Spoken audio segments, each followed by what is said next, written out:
രണ്ടാമത് ഇപ്പോൾ നമ്മൾ നിസ്കാരത്തിന് കലണ്ടർ നോക്കുന്നുണ്ടല്ലോ. പിന്നെ നബി സല്ലല്ലാഹു അലൈഹി വസല്ലമയുടെ കാലഘട്ടത്തിൽ പിന്നെ നിഴൽ നോക്കിയിട്ടാണല്ലോ പിന്നെ എന്താക്കണത്, നിസ്കരിക്കണത്. അപ്പോൾ ഇന്ന് നമ്മൾ നിഴൽ നോക്കണില്ലല്ലോ, നമ്മൾ നേരെ കലണ്ടറൊക്കെയാണ് നോക്കണം. ഇത് യഥാർത്ഥത്തിൽ തെറ്റിദ്ധരിപ്പിക്കലാണ്. കാരണം നമസ്കാരത്തിൻ്റെ സമയം കാണണം, കണ്ട് മനസ്സിലാക്കണമെന്ന് ഖുർആനിലോ ഹദീസിലോ എവിടെയും പറഞ്ഞിട്ടില്ല. അഖീമിസ്സലാത്ത ലിദുലൂക്കി ശംസി, സൂര്യൻ മധ്യാഹ്നത്തിന് തെറ്റിക്കഴിഞ്ഞ് നിസ്കരിക്കുക. തെറ്റിങ്ങൾ കാണണ്ടോ അല്ലേ എന്നുള്ള. ഇപ്പം നട്ടുച്ച നേരമാണ്, നല്ല മേഘം മൂടിയിട്ടുണ്ട്, എന്നാലും സമയമായി കഴിഞ്ഞാൽ നമുക്ക് എന്ത് ചെയ്യാം, നിസ്കരിക്കാം. അതേ സമയത്ത് മേഘം മൂടിയാലോ നോമ്പെടുക്കാൻ പാടില്ല. അത് രണ്ടാണ്. വളരെ ക്ലിയർ ആണല്ലോ. ഇപ്പോൾ ഭയങ്കര മറുപടി വിസ്റ്റം പറഞ്ഞല്ലോ. നമ്മളെ ഫസ്റ്റ് ചോദ്യത്തിൽ ഏത് നമസ്കാരത്തിൻ്റെ സമയം വടികുത്തി മറുപടി, സാലിഷിൻ്റെ മണ്ടൻ ചോദ്യത്തിന് മറുപടി എന്ന് പറഞ്ഞല്ലോ. നമ്മൾ 2 ചോദ്യം വേറെ കൂടി ചോദിച്ചിട്ടുണ്ട്. ആ മണ്ടൻ ചോദ്യത്തിനെ പറ്റി പരാമർശിച്ചിട്ടില്ല.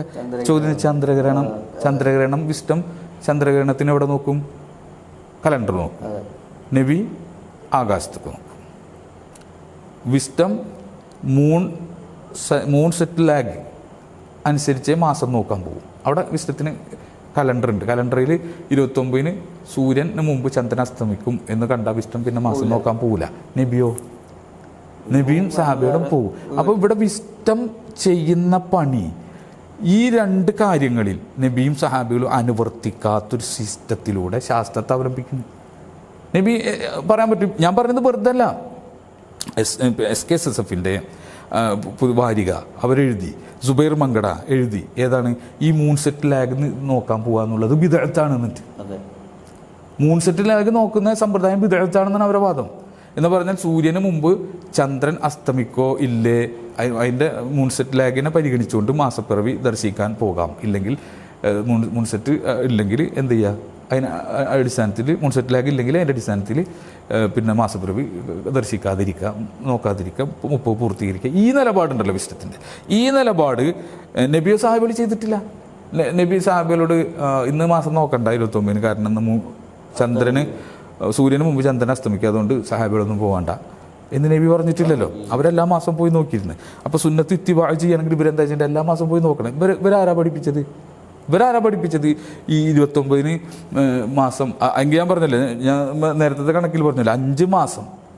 ഈ 2024 5 മാസമാണ് പിന്നെ സൂര്യൻ അസ്തമിക്കുന്നതിന് മുമ്പ് 29-ാം തീയതി ചന്ദ്രൻ അസ്തമിക്കുക എന്ന് വെച്ചാൽ 30 പൂർത്തീകരിക്കുക, അന്ന് മാസം കാണാൻ പറ്റില്ല. ഈ 5 മാസം പിന്നെ വിസ്റ്റം ചെയ്യുന്ന ഈ പണി സഹാബികൾ ചെയ്തിട്ടുണ്ടോ?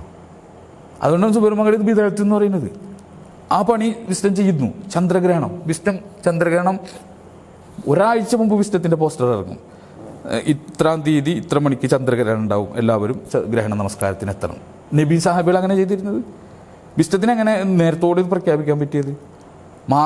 മാസം മുമ്പ് വിസ്റ്റം പ്രഖ്യാപിക്കണം. എങ്ങനെ? കലണ്ടർ നോക്കിയിട്ട്. അപ്പോൾ കലണ്ടർ അവലംബിക്കാൻ പാടില്ല. ഗോളശാസ്ത്ര കണക്കനുസരിച്ച് ചന്ദ്രൻ്റെ പിന്നെ കണക്ക് എന്ന് പറഞ്ഞാൽ അത്ര വ്യക്തമല്ല, സൂര്യൻ്റെ വ്യക്തമാണ്. അതുകൊണ്ട് സൂര്യനെ നോക്കാം, പിന്നെ സൂര്യൻ്റെ വിഷയത്തിൽ കലണ്ടർ നോക്കാം. ചന്ദ്രൻ്റെ അങ്ങനെ നമുക്ക് കൃത്യമായി പറയാൻ പറ്റില്ല. എന്നിട്ട് പിന്നെ ഇവരെന്താ ചന്ദ്രൻ്റെ നോക്കിയിട്ട്, ചന്ദ്രൻ്റെ ചലനം നോക്കിയിട്ടല്ലേ ഇവർ ഈ മൂൺ സെറ്റ് ലാഗും അതുപോലെ തന്നെ ചന്ദ്രഗ്രഹണം തീരുമാനിക്കുന്നത്. ഞാൻ ചോദിക്കുന്നത്, ഇവിടെ കലണ്ടറിനെ അവലംബിക്കുന്നു, ഗോളശാസ്ത്ര കണക്കിനെ അവലംബിക്കുന്നു, ചന്ദ്രഗ്രഹണത്തിന് ഗോളശാസ്ത്രം അവലംബിക്കുന്നു. ഈ വിശാലത ഉപയോഗപ്പെടുത്തിയിട്ട് ഇതുപോലെ 9 മാസങ്ങളിൽ നബിൻ്റെ കൽപ്പന ഇല്ലാത്തതുകൊണ്ട് അതൊരു വിശാലമായ മേഖലയായി കണക്കാക്കി അവിടെ നമ്മൾ കണക്ക് അവലംബിച്ചാൽ, ഗോളശാസ്ത്ര കണക്ക് കലണ്ടറിനെ അവലംബിച്ചാൽ അതൊരു തെറ്റല്ല. പുരോഗമിച്ചൊരു സമൂഹം അനുവർത്തിക്കേണ്ട ഒരു സംസ്കാരമാണത്. കലണ്ടർ നോക്കി ബാങ്ക് കൊടുക്കണ പോലെ. അപ്പോൾ അത് പറഞ്ഞപ്പോഴാണ് അവർക്ക് മനസ്സിലാകുന്നത്, കലണ്ടർ നോക്കി ബാങ്ക് കൊടുക്കണം എന്താണെന്ന് വെച്ച് കഴിഞ്ഞാൽ സൂര്യനെ കാണണം എന്ന് പറഞ്ഞിട്ടില്ല എന്ന്. സൂര്യനെ കാണണം എന്ന് പറഞ്ഞിട്ടുണ്ടായിരുന്നെങ്കിൽ ഇപ്പോൾ ഇവർ അതും പടിയുത്തേനെ. ഹദീസിലെ സൂര്യൻ നിങ്ങൾ കണ്ടാൽ നിങ്ങൾ നിസ്കരിക്കുക, കണ്ടില്ലെങ്കിൽ നിസ്കരിക്കണ്ടെന്ന് പറഞ്ഞിട്ടുണ്ടായിരുന്നെങ്കിൽ ഞങ്ങൾ പടിയുത്തേനെ. അതാണ് അതിൻ്റെ മറുപടി. അതാണ് അത്ര വലിയ മറുപടിയായിട്ട് കണക്കാക്കിയിട്ട് കൊണ്ടു നടക്കുന്നത്. അപ്പോൾ ഏതായാലും ഈ സൊസൈറ്റി പോണ പോക്ക് ഈ പറഞ്ഞ പോലെ എന്താ പറയുക, പിന്നിലേക്ക് വലിക്കുന്ന ഒരു ധാര, അന്തർധാരയായിട്ട് പടവലങ്ങ പോലെ, നാടൻ മലയാളത്തിൽ പറഞ്ഞ പടവലങ്ങ പോലെ.